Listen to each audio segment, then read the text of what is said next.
ಸ್ನೇಹಿತರೆ ನಮಸ್ಕಾರ. ಡೈಲಿ ಮಾಧ್ಯಮದ ಮತ್ತೊಂದು ವಿಶೇಷ ವಿಡಿಯೋಗೆ, ವಿಶೇಷ ಸಂಚಿಕೆಗೆ ನಿಮಗೆಲ್ಲ ಆತ್ಮೀಯ ಸ್ವಾಗತ. ನಾವು ಈಗ ಬೆಂಗಳೂರಿನ ಕಪಾಲಿ ಚಿತ್ರಮಂದಿರ ಇದ್ದಂತಹ ಸ್ಥಳ, ಏಷ್ಯಾದಲ್ಲಿ ಅತ್ಯಂತ ದೊಡ್ಡ ಚಿತ್ರಮಂದಿರ ಇದ್ದಂತಹ ಜಾಗ. 50 ವರ್ಷಗಳ ನಂತರ ಆ ಚಿತ್ರಮಂದಿರ ಮುಚ್ಚಿ ಹೋಯಿತು.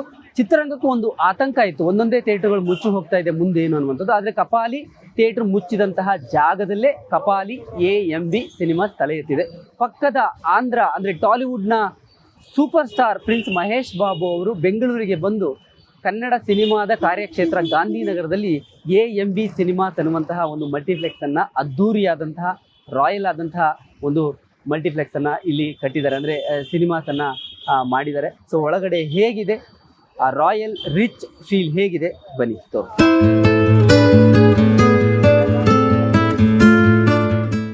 S, AMB Kapali. ಸೊ ಈ ಥಿಯೇಟರ್ನ ಮುಂಭಾಗದಲ್ಲಿ ನಾನು ಆಲ್ರೆಡಿ ಇಂಟ್ರೊಡಕ್ಷನ್ ಕೊಟ್ಟೆ. ಬಹಳ ಖುಷಿಯಾಗುವಂತಹ ವಿಚಾರ, ಕಪಾಲಿ ಅನ್ನುವಂತಹ ಹೆಸರನ್ನ ಹಾಗೇ ಉಳಿಸಿದ್ದಾರೆ. ಅದು ಕನ್ನಡಿಗರೆಲ್ಲರಿಗೂ ಕೂಡ ಬಹಳ ಖುಷಿ ಕೊಡುವಂತಹ ವಿಚಾರ. ಇದ್ರ ಬಗ್ಗೆ ಸಂಪೂರ್ಣವಾಗಿ ಮಾಹಿತಿಯನ್ನು ಕೊಡೋಣ ಅಂತೇಳಿ ನಮ್ಮ ಜೊತೆ ಇವತ್ತು AMB ಸಿನಿಮಾ ಮ್ಯಾನೇಜರ್ ಆಗಿರುವಂತಹ ರೋಷನ್ ಸರ್ ಇದ್ದಾರೆ. ಸರ್ ನಮಸ್ಕಾರ. ನಮಸ್ತೆ ಸರ್, ಹೇಗಿದ್ದೀರಿ? ಚೆನ್ನಾಗಿದ್ದೀನಿ, ನೀವು ಹೇಗಿದ್ದೀರಿ ಸರ್? ನಾನು ಚೆನ್ನಾಗಿದ್ದೀನಿ ಸರ್. ಫಸ್ಟ್ ಹೇಳಿ, ಅಂದ್ರೆ ಈ ಆಲೋಚನೆ ಹೇಗೆ ಬಂತು ಅನ್ನೋದ್ರ ಬಗ್ಗೆ ಒಂಚೂರು ಮಾಹಿತಿ ಕೊಡ್ಬೋದಾ? ಇಲ್ಲಿ ಇದು ಆಕ್ಚುಲಿ ಮಹೇಶ್ ಬಾಬುರವರು ಮತ್ತೆ ಏಷ್ಯನ್ ಸಿನಿಮಾ ಅಂತ ತೆಲಂಗಾಣದಲ್ಲಿ ಒಂದು ಮಲ್ಟಿಪ್ಲೆಕ್ಸ್ ಚೈನ್ ಇದೆ ಆಲ್ರೆಡಿ. ಓಕೆ. ಅವರು ಮತ್ತೆ ಮಹೇಶ್ ಬಾಬುರವರು ಕೊಲಾಬ್ರೇಟ್ ಮಾಡಿ AMB ಅನ್ನೋ ಮೊದಲ ಸಿನಿಮಾ ಹೈದರಾಬಾದಲ್ಲಿ ಓಪನ್ ಮಾಡಿ ಶುರು ಮಾಡಿದ್ರು. ಹೌದು, ಅದು ಇವಾಗ ಆಲ್ಮೋಸ್ಟ್ 6 years ಕಂಪ್ಲೀಟ್ ಆಗಿದೆ. ಅವ್ರಿಗೆ ಇನ್ನೊಂದು ಯೋಚನೆ, ಅವ್ರ ಬ್ರ್ಯಾಂಡನ್ನ ಆಂಧ್ರ ತೆಲಂಗಾಣ ಬಿಟ್ಟು ಬೇರೆ ಸ್ಟೇಟ್ಗೂ ತಗೊಂಡೋಗ್ಬೇಕು ಅಂತ ಅವರ ಆಲೋಚನೆ ಇಟ್ಕೊಂಡು ಫಸ್ಟ್ ನಮ್ಮ ಬೆಂಗಳೂರಲ್ಲಿ ಈ ಕಪಾಲಿ ಥಿಯೇಟರ್ ಇರೋ ಜಾಗದಲ್ಲಿ ಈ ಮಲ್ಟಿಪ್ಲೆಕ್ಸ್ನ ಮಾಡಿದ್ದಾರೆ. ಸೊ ಅಲ್ಲಿ ಪ್ರಮುಖವಾಗಿ ಕನ್ನಡದ ಇತ್ತೀಚೆಗೆ ಬಹಳ ದೊಡ್ಡ ಯಶಸ್ಸು ಗಳಿಸಿದಂತಹ ಸಿನಿಮಾಗಳು ಪವರ್ ಸ್ಟಾರ್ ಪುನೀತ್ ರಾಜ್ಕುಮಾರ್ ಅವರ ಜೇಮ್ಸ್, ಯಶ್ ಅವರ KGF, ದರ್ಶನ್ ಅವರ Kurukshetra, Mungaru Male, Vikrant Rona, Kantara, Charlie, Garuda Gamana, Rishabhavahana and recently biggest hit ಕನ್ನಡದು ಸೋ ಫ್ರಮ್ ಸೋ. ಸೊ ಬಹಳ ಖುಷಿ ಆಗುತ್ತೆ ಕನ್ನಡ ಸಿನಿಮಾಗಳ ಮೂಲಕವೇ ಕನ್ನಡಿಗರನ್ನ, ಕನ್ನಡ ಆಡಿಯನ್ಸ್ನ ವೆಲ್ಕಮ್ ಮಾಡುವಂಥದ್ದು. ಸೊ ಸರ್, ಒಳಗೆ ಹೋಗೋಣ.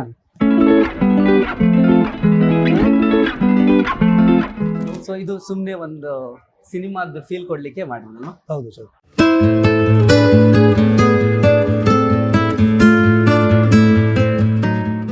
ಹೇಗಿದೆ ರೆಸ್ಪಾನ್ಸ್ ಇಲ್ಲಿ ಈಗ ನಿಮಗೆ? 2 months ಆಯ್ತು ಓಪನ್ ಆಗಿ.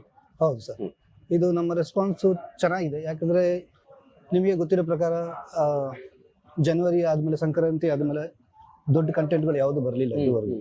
ಇವಾಗ ನಮಗೆ expected Dhurandhar, love Mach tail 3 ನಮ್ಮ ಕನ್ನಡ ಚಲನಚಿತ್ರ. ಸೊ ಇದು ಅಟ್ಲೀಸ್ಟ್ ಒಂದು 2 weeks ನಮಗೆ ಒಳ್ಳೆ ಅಡ್ಮಿಷನ್ ಕೊಡೋ ಭರವಸೆ ಇದೆ. Very good sir. ಸೊ ಇಲ್ಲಿ ನೋಡ್ಬೋದು ನೀವು ಈ ಸ್ಕ್ರೀನ್, ನಾನು ಅವಾಗಲೇ ಹೇಳಿದೆ, ಒಂದು ಆಡಿಯನ್ಸ್ಗೆ ಒಂದು ಗ್ರ್ಯಾಂಡ್ ವೆಲ್ಕಮ್, ತುಂಬ ಬ್ಯೂಟಿಫುಲ್ ಎಂಟ್ರೆನ್ಸ್. ಸೊ ಅಲ್ಲಿ ಕೂಡ ಮಹೇಶ್ ಬಾಬು ಅವರ ಕೆಲವು ಫೋಟೋಗಳನ್ನು, ಅವರ ಸಿನಿಮಾದ ಫೋಟೋಗಳನ್ನು ಕೂಡ ಅಲ್ಲಿ ಹಾಕಿದ್ದಾರೆ. ಇದು ನಮ್ದು ಇವಾಗ ಇರೋದು 3ನೇ ಫ್ಲೋರ್. ನಮ್ದು ಈ ಸಿನಿಮಾ ಬಂದು 2ನೇ ಫ್ಲೋರ್ ಇಂದ ಶುರು ಆಗುತ್ತೆ. ಓಕೆ. ಸೊ 2ನೇ ಫ್ಲೋರ್ ಅಲ್ಲಿ ನಮ್ದು ಬಾಕ್ಸ್ ಆಫೀಸ್ ಇದೆ. ಓಕೆ. ಅಲ್ಲಿಂದ 3ನೇ ಫ್ಲೋರ್ ಅಲ್ಲಿ ನಾವು ಇದ್ದೀವಿ. ಇಲ್ಲಿ ನಮಗೆ 5 ಸ್ಕ್ರೀನ್ಗಳಿದೆ. So screen number 1, screen number 2 ಎಲ್ಲ ಸ್ಕ್ರೀನ್ಗಳು ಡಿಫ್ರೆಂಟ್ ಲುಕ್ ಇರುತ್ತೆ, ಡಿಫ್ರೆಂಟ್ ಫೀಲ್ ಇರುತ್ತೆ. ಓಕೆ. ಮತ್ತೆ ಎಲ್ಲ 9 ಸ್ಕ್ರೀನ್ ನಮ್ದು ಡಾಲ್ಬಿ ವಿಷನ್ ಅಂತ ಡಾಲ್ಬಿ ಅಟ್ಮಾಸ್ ಅಂತ ಹೇಳ್ತೀವಿ. ಕರೆಕ್ಟ್. ಆ ಸೌಂಡ್ ಸಿಸ್ಟಮ್ ಇದೆ. ಇದರಲ್ಲಿ ಸ್ಕ್ರೀನ್ ನಂಬರ್ 3 ಬಂದ್ಬಿಟ್ಟು MB ಲಕ್ಸ್ ಅಂತೀವಿ. MB ಅಂದ್ರೆ ಮಹೇಶ್ ಬಾಬು, ಲಕ್ಸ್ ಅಂದ್ರೆ ಲಕ್ಸುರಿ ಅಂತ. ಸೊ ಅದರಲ್ಲಿ 64 ಸೀಟ್ಸ್ ಇದೆ. ಸೊ ಅದು ನೀವು ಆಡಿಟೋರಿಯಂ ಒಳಗಡೆ ಹೋದ್ರೆ ನೀವು ಪ್ಯಾಲೇಸ್ ಒಳಗೆ ಇನ್ನೊಂದು ಪ್ಯಾಲೇಸ್ಗೆ ಹೋಗೋ ಥರ ಫೀಲ್ ಬರುತ್ತೆ ನಿಮಗೆ.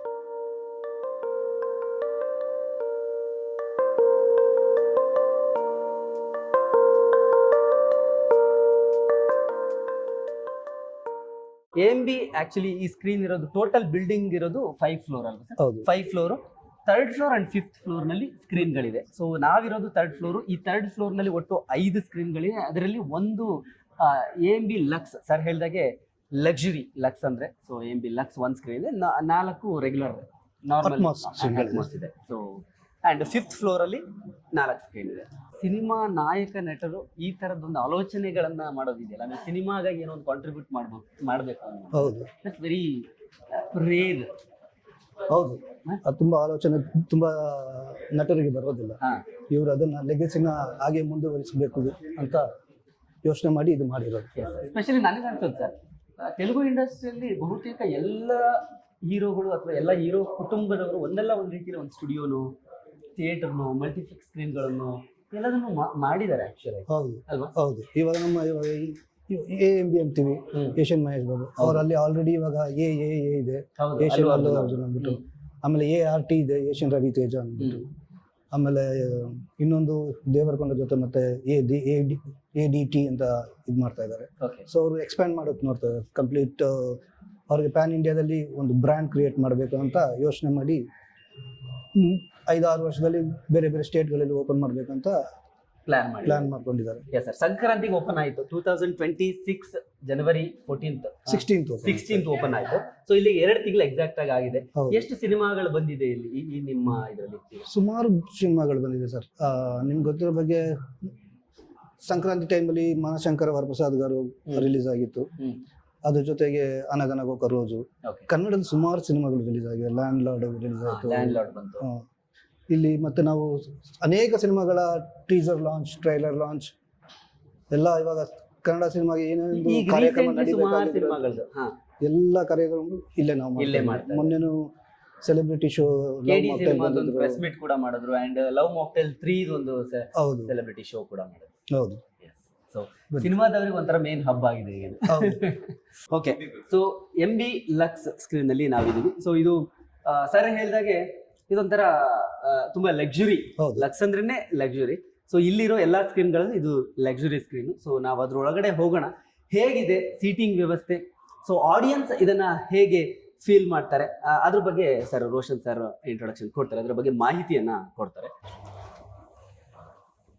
ನೀವು ನೋಡ್ಬೋದು ಒಳಗಡೆ ಬರೋ ಆಗ್ಲೇ ಈ ರೆಡ್ ಕಾರ್ಪೆಟ್ ಅಂತ ಏನ್ ಹೇಳ್ತೀವಿ ಸೆಲೆಬ್ರಿಟಿಗಳ, ಸೊ ಅದೇ ತರ ಫೀಲ್ ಕೊಡೋದಿಕ್ಕೆ ರೆಡ್ ಕಾರ್ಪೆಟ್ ಅನ್ನು ಹಾಕಿ ಸೈಡಲ್ಲೂ ರೆಡ್ ವಾಲ್, ಗ್ರ್ಯಾಂಡ್ ಲುಕ್ ಕೊಟ್ಟು, ಸ್ಕ್ರೀನ್ ನೋಡಿದ್ರೆ ಸ್ಕ್ರೀನ್ ಇರುತ್ತೆ, ಅದ ಸ್ಕ್ರೀನ್ ಮೇಲೆ ಫ್ರೇಮ್ ಮಾಡಿ ಹೇಗೆ ಅನಿಸ್ತು ಒಳಗಡೆ ನೋಡಿದ ತಕ್ಷಣ? ಒಂದು ರಾಯಲ್ ಫೀಲ್ ಇದೆ ಸರ್. ಒಳಗಡೆ ಬಂದ್ರೇನೆ ಒಂದು ಯಾವ್ದೋ ಪ್ಯಾಲೇಸ್ ಒಳಗಡೆ ಬಂದಿದ್ದ ಫೀಲ್ ಇದೆ ಆಕ್ಚುಲಿ.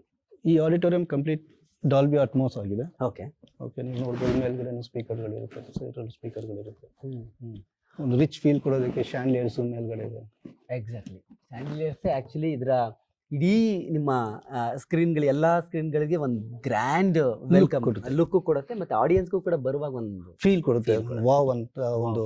ಎಕ್ಸಾಕ್ಟ್ಲಿ. ಸೊ ಒಂದು ರೋಲ್ 8 ಸೀಟ್ಗಳು ಇರುತ್ತೆ. ಒಂದು ರೋನಲ್ಲಿ 8 ಸೀಟ್ ಬರುತ್ತೆ. ಹೌದು. Okay, nice. ನೀವು ಕೂತ್ಕೊಂಡು ನೋಡ್ಕೋಬಹುದು, ಕಂಫರ್ಟ್ ಆಗಿದೆ. ಪುಷ್ ಬ್ಯಾಕ್ ಇರುತ್ತೆ. Yes. So screen complete view ಸಿಗುತ್ತೆ. ಸ್ವಲ್ಪ ಬೇರೆ ಥಿಯೇಟರ್ ಹೋದ್ರೆ ನೀವು ಮುಂದ್ಗಡೆ ಕೂತ್ಕೊಂಡ್ರೆ ತಲೆ ತುಂಬಾ ಎತ್ತೋ ತರ ಇರುತ್ತೆ. ಇದು ಆ ತರ ಅನಿಸ್ತಿಲ್ಲ. ಇದು ಆಕ್ಚುಲಿ ಕಂಫರ್ಟಬಲ್ ಫೀಲ್ ಇದೆ, ಒಂಥರ ಆರಾಮ್ಸೆ ಕೂತ್ಕೊಂಡು ನೀವು ಕಾಲ್ ಮುಂದೆ ಚಾಚ್ಕೊಳ್ಳೋಕೆ ಲೆಗ್ ರೂಮ್ ಸ್ಪೇಸ್ ತುಂಬಾ ಚೆನ್ನಾಗಿದೆ, ಜಾಸ್ತಿ ಇದೆ. ಹೌದು.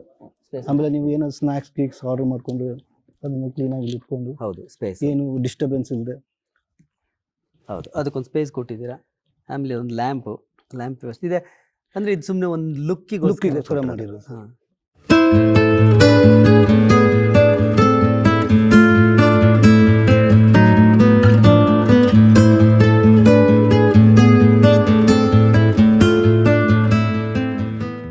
ಎಸ್, ಕಂಪ್ಲೀಟ್ಲಿ ಈ MB ಲಕ್ಸ್ ನ ವಿಶೇಷತೆ ಅಂದ್ರೆ ಇದಕ್ಕೆ ಒಂದು ರಾಯಲ್ ಲುಕ್, ಈ ಪ್ಯಾಟರ್ನ್ ಎಲ್ಲ ಕೊಟ್ಟಿದ್ದಾರೆ ಅಂಡ್ ರೆಡ್ ಥೀಮ್. ಹೌದು ಸರ್. ಈ ರೆಡ್ ಥೀಮ್ ಯಾಕೆ ಅಂತ ಏನಾದ್ರು ಗೊತ್ತಿದೆ ಸರ್? ನೀವು ಎಲ್ಲ ಒಂದು ಕಾರ್ಯಕ್ರಮಕ್ಕೆ ಹೋದ್ರೆ, ಏನೋ ಅವಾರ್ಡ್ ಫಂಕ್ಷನ್ ಸೆರೆಮನಿಗೆ ಹೋದ್ರೆ ನಿಮ್ಗೆ ರೆಡ್ ಕಾರ್ಪೆಟ್ ಇಂದ ವೆಲ್ಕಮ್ ಮಾಡ್ತಾರೆ.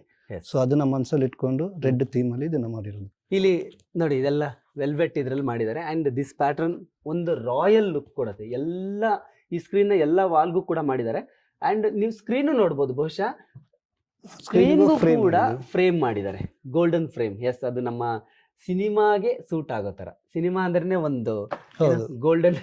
ನೀವು ಇಲ್ಲಿ ಕಾರ್ಪೆಟ್ ಅಲ್ಲಿ ನಡಿಬೇಕಾದ್ರೆ ನೋಡ್ಬೋದು, ಸಾಫ್ಟ್ನೆಸ್ ಇದೆ. ಹೌದು, ಫೀಲ್ ಆಗಲ್ಲ ನಿಮ್ಗೆ ಫ್ಲೋರ್ ಅಲ್ಲಿ ಇದೋ ತರ ಹಾರ್ಡ್ ಅಂತ ಅನ್ಸಲ್ಲ. ಎಕ್ಸಾಕ್ಟ್ಲಿ. ಅಂಡ್ ದೆನ್ ಸರ್, ನನಗೆ ಇದೊಂದು ಸರ್ಪ್ರೈಸಿಂಗ್ ಅಂತ ಅನಿಸ್ತು. ಇದು ಯಾಕೆ ಈ ತರ ಒಂದು ಬಾಲ್ಕನಿ ತರ ಮಾಡಿದಿರಲ್ಲ? ಏನಿದು ವಿಶೇಷ? ಇದು ಆಕ್ಚುಲಿ ಆಸ್ ಪರ್ ನಾರ್ಮ್ಸ್ ಪ್ರಕಾರ ನಾವು ಏನೇ ಒಂದು ಚಲನಚಿತ್ರ ಇರ್ಬೋದು, ಎಲ್ಲೆಲ್ಲಿ ನಿಮಗೆ ಜಾಗ ಎಂಟಿ ಆಗಿದೆ ಅಲ್ಲಿ ಪ್ರೇಕ್ಷಕರು ಬರ್ಬೇಕಾದ್ರೆ ನಮಗೆ ಗೊತ್ತು ಇಲ್ಲಿ ಒಳಗಡೆ ಕೆಲಸ ಮಾಡೋರು ಎಲ್ಲಿ ಏನಿದೆ ಅಂದ್ಬಿಟ್ಟು. ಕರೆಕ್ಟ್. ಸೊ ಪ್ರೇಕ್ಷಕರಿಗೆ ಗೊತ್ತಾಗಲ್ಲ, ಕತ್ತಲಲ್ಲಿ ಇರುತ್ತೆ ಸಿನಿಮಾ ನೋಡ್ತಾ ಎದ್ದು ಹೋಗ್ಬೇಕು. ಸೊ ಇವಾಗ ಮುಂದ್ಗಡೆ ನೋಡಿದ್ರೆ ರೀಲಿಂಗ್ ಹಾಕಿದೀವಿ, ಕರೆಕ್ಟ್, ಸೇಫ್ಟಿಗೋಸ್ಕರ. ಯಾಕಂದ್ರೆ ಇಲ್ಲಾಂದ್ರೆ ಕೆಳಗಡೆ ಬೀಳಕ್ಕೆ ಚಾನ್ಸಸ್ ಇದೆ. ಸೊ ಇಲ್ಲೂ ಅಷ್ಟೇ, ಇದು ಬಂದ್ರೆ ಮಕ್ಳಿಗೆ ಈ ಕಡೆ ಬಂದ್ರೆ ಕಷ್ಟ, ಸಿನಿಮಾ ನೋಡ್ತಾ ಇರ್ತಾರೆ. ಕರೆಕ್ಟ್. ಸೊ ಅದಕ್ಕೋಸ್ಕರ ಸೇಫ್ಟಿಗೋಸ್ಕರ ಇದು ಮಾಡಿಟ್ಟಿರೋದು. ಬಟ್ ಇದು ಒಂದು ಬೇರೆ ಲುಕ್ ಕೊಟ್ಟಿದೆ ಆಕ್ಚುಲಿ. ಅದೊಂದು ಏನು ಬಾಲ್ಕನಿಲಿ ಇಟ್ಕೊಂಡು ಏನು ನೋಡೋ ತರ ಇರುತ್ತೆ. ಎಕ್ಸಾಕ್ಟ್ಲಿ.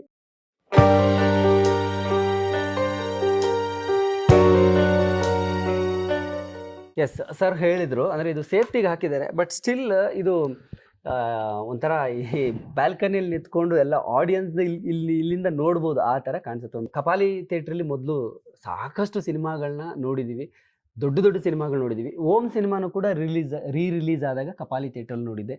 ಜೋಗಯ್ಯ ಸಿನಿಮಾ ನೋಡಿದ್ದೆ. ಐ ಥಿಂಕ್ ಜೋಗಿನೂ ಇದೇ ಥಿಯೇಟ್ರಲ್ಲಿ, ಇಲ್ಲಿ ಅಂದರೆ ಮೊದಲು ಕಪಾಲಿ ಥಿಯೇಟ್ರ್ ಇತ್ತು ಅಲ್ಲಿ ನೋಡಿದ್ವಿ. ಸೊ ಇನ್ನು ಇಲ್ಲಿಯವರೆಗೂ ನನಗೆ AMBಯಲ್ಲಿ ಸಿನಿಮಾ ನೋಡೋಕ್ಕಾಗಿಲ್ಲ. ಬಟ್ ಸ್ಟಿಲ್ ಈಗ ಬಂದ ಮೇಲೆ ಅನ್ನಿಸ್ತಾ ಇದೆ, ನಾನು ಒಬ್ಬನೇ ಅಲ್ಲ, ನನ್ನ ಫ್ಯಾಮಿಲಿ ಯಾವಾಗಲೇ ಸಿನಿಮಾ ನೋಡಬೇಕು ಅಂದ್ರೆ ಇಲ್ಲಿಗೆ ಕರ್ಕೊಂಡು ಬರಬೇಕು ಅಂತ. ಟಿಕೆಟ್ ಪ್ರೈಸಿಂಗ್ ಎಲ್ಲ ಯಾವ ಥರ ಇರುತ್ತೆ ಇದಕ್ಕೆ? ಇದಕ್ಕೆ ಲಗ್ಸಿಗೆ ಬಂದ್ಬಿಟ್ಟು ನಾವು ಫ್ರಂಟಲ್ಲಿ 3 ರೋ ಬಂದ್ಬಿಟ್ಟು ನಾವು ಕ್ಲಾಸಿಕ್ ಅಂತೀವಿ, ಮುಂದ್ಗಡೆ ಗ್ರ್ಯಾಂಡ್ ಅಂತೀವಿ. ಮುಂದ್ಗಡೆ ಯೂಶಲ್ ಆಗಿ ವೀಕ್ ಡೇಸ್ ಅಲ್ಲಿ 300 ರೂಪೀಸ್ ಇರುತ್ತೆ, ಮೇಲ್ಗಡೆ 500 ರೂಪೀಸ್ ಇರುತ್ತೆ ವೀಕ್ ಡೇಸ್ ಅಲ್ಲಿ. Okay. In case blockbuster like Dhurandhar ಎಲ್ಲ ಬಂದ್ರೆ ಮುಂದ್ಗಡೆ 500 ಇರುತ್ತೆ, ಹಿಂದ್ಗಡೆ 800 ಇರ್ತೀವಿ. ನಮ್ದು ಪ್ರತ್ಯೇಕತೆ ಅಂದ್ರೆ ನಾನು ಹೇಳಿದ್ನಲ್ಲ, ದಕ್ಷಿಣ ಭಾರತದ ಒಂದೇ ಒಂದು Dolby vision cinema first start ಆಗಿದ್ದು ಬೆಂಗಳೂರಲ್ಲೇ. ಸೊ ಅದು ನಮ್ದು 5ನೇ ಫ್ಲೋರಲ್ಲಿ ಇದೆ. ನಾವು ಅಲ್ಲಿ ಒಳಗಡೆ ಹೋಗ್ಬೇಕಾದ್ರೆ ಅದ್ರ ಬಗ್ಗೆ ನಿಮ್ಗೆ ಎಕ್ಸ್ಪ್ಲೈನ್ ಮಾಡ್ತೀನಿ. ಎಸ್, ನಾನು ಅಲ್ಲಿ ಹೋದ್ಮೇಲೆ ಮಾಡೋಣ. ಸರ್ ಒಂದು ಹೇಳಿದ್ರು ಡಾಲ್ಬಿ ವಿಷನ್ ಇಂಡಿಯಾದಲ್ಲಿ ಇರೋದು 2 ಕಡೆ, ಅದು ಒಂದು Poona and then second one Bengaluru. ಅದು ಖುಷಿ ಆಗುತ್ತೆ ನೋಡಿ. ಮಹೇಶ್ ಬಾಬು ಅವರು ಮೂಲತಃ ಆಂಧ್ರದವರು, ತೆಲುಗು ಸೂಪರ್ ಸ್ಟಾರ್, ಆದರೆ ಅವರು ಅಲ್ಲಿ ಮಾಡಲಿಲ್ಲ ಡಾಲ್ಬಿ ವಿಷನ್ನ, ಬೆಂಗಳೂರಿನಲ್ಲಿ ಮಾಡಿದರು. ಸೊ ನಾವು ಅದಕ್ಕೆ ನಿಜಕ್ಕೂ ಅವ್ರನ್ನ ಅಪ್ರಿಷಿಯೇಟ್ ಮಾಡಬೇಕು. ಈಗ 5th ಫ್ಲೋರಲ್ಲಿ ಡಾಲ್ಬಿ ವಿಷನ್ಗೆ ಹೋಗ್ತೀವಿ, ಬನ್ನಿ ಅಲ್ಲಿ ಹೇಗಿದೆ ನಿಮಗೆ ತೋರಿಸಿ. ಎಸ್ಕಲೇಟರ್ನ ಮುಂದೆ ಹೋದಾಗ ನೀವು ನೋಡದೇ ಇರೋ ಒಂದು ಅದ್ಭುತವಾದ ಒಂದು ವಿಡಿಯೋಗಳನ್ನ ನೋಡ್ಬೋದು. ಹೌದಾ? ಇಲ್ಲಿಂದ ಕಾಣಿಸ್ತಾ ಇದೆ. ನಾವು 3rd ಫ್ಲೋರಿಂದ 4th ಫ್ಲೋರಿಗೆ ಬಂದಿದ್ವಿ. ಆ್ಯಕ್ಚುಲಿ 5th ಫ್ಲೋರಿಗೆ ಹೋಗಬೇಕು ನಾವು. ಬಟ್ ಈ ಮಧ್ಯದಲ್ಲಿ ನಾವು ಪ್ಯಾಸೇಜಿಗೆ ಬಂದ್ವಿ ಅಲ್ಲ, ಇಲ್ಲಿ ನೋಡಿ 5th ಫ್ಲೋರಿಗೆ ಹೋಗೋ ಮಧ್ಯದಲ್ಲಿ ಒಂದು ವಾಲ್ ಕಾಣಿಸ್ತಾ ಇದೆ. ಸರ್ಪ್ರೈಸಿಂಗ್ ಇದೆ ಆ್ಯಕ್ಚುಲಿ, ಎಲ್ಲೂ ನಾವು ನೋಡ್ಲಿಕ್ಕೆ ಸಾಧ್ಯ ಇಲ್ಲ. ಯಾಕಂದರೆ ಫಸ್ಟ್ ಟೈಮ್ ನಾನು ಕನ್ನಡದ ಸಾಧಕಿಯರು, ಅಂದರೆ ಸಿನಿಮಾ ರಂಗದಲ್ಲಿ ಸಾಧನೆ ಮಾಡಿದಂಥವರು, ಅವರದ್ದು ವಿಮೆನ್ ಆಫ್ ಕನ್ನಡ ಸಿನಿಮಾ ಅಂತ. ಸೊ ಇಲ್ಲಿ ತುಂಬ ಜನರು ಫೋಟೋಸ್ ಇದೆ. ಇಲ್ಲಿ ರೇಡಿಯೋ ಥೀಮ್ನಲ್ಲಿ ಫ್ರೇಮ್ ಮಾಡಿ ಹಾಕಿದ್ದಾರೆ. ಎಲ್ಲರೂ ಹೆಸರನ್ನು ಖಂಡಿತವಾಗ್ಲೂ ಹೇಳೋದಕ್ಕೆ ಸಾಧ್ಯ ಇಲ್ಲ. ಆರತಿ ಮೇಡಮ್ ಅವರ ಫೋಟೋಯಿಂದ ಹಿಡಿದು ಐಶ್ವರ್ಯ ರೈ, ಅನುಷ್ಕಾ ಶೆಟ್ಟಿ, MD ಪಲ್ಲವಿ ಅವರ ಫೋಟೋ ಇರ್ಬೋದು, ಅರುಂಧತಿ ನಾಗ್, ತುಂಬ ಜನರು, B ಸರೋಜಾದೇವಿ ಅವರು, ದೀಪಿಕಾ ಪಡುಕೋಣೆ, ಪಂಡ್ರಿಬಾಯಿ ಅವರು, ಸೊ ಪೂಜಾ ಗಾಂಧಿ ಅವರು. ಎಸ್, ಅಫ್ಕೋರ್ಸ್ ಪಂಜಾಬಿಂದ ಕನ್ನಡಕ್ಕೆ ಬಂದು ಅವ್ರಿಗೆ ಕನ್ನಡದವರೇ ಆಗೋಗ್ಬಿಟ್ಟಿದ್ದಾರೆ. ಐ ಥಿಂಕ್ ಅವರ ಹೆಸರುಗಳನ್ನ ಹಾಕಿ ಇನ್ನೂ ಚೆನ್ನಾಗಿರ್ತಿತ್ತು ಅಂತ ಅನಿಸ್ತು ನನಗೆ ಅಷ್ಟೇ. Okay okay. ಕೆಲವರಿಗೆ ಗೊತ್ತಾಗ್ಲಿಕ್ಕಿಲ್ಲ, ಬಟ್ ತುಂಬ ಗುಡ್ ಥೀಮ್ ಆ್ಯಕ್ಚುಲಿ, ಒಳ್ಳೆ ಥೀಮ್.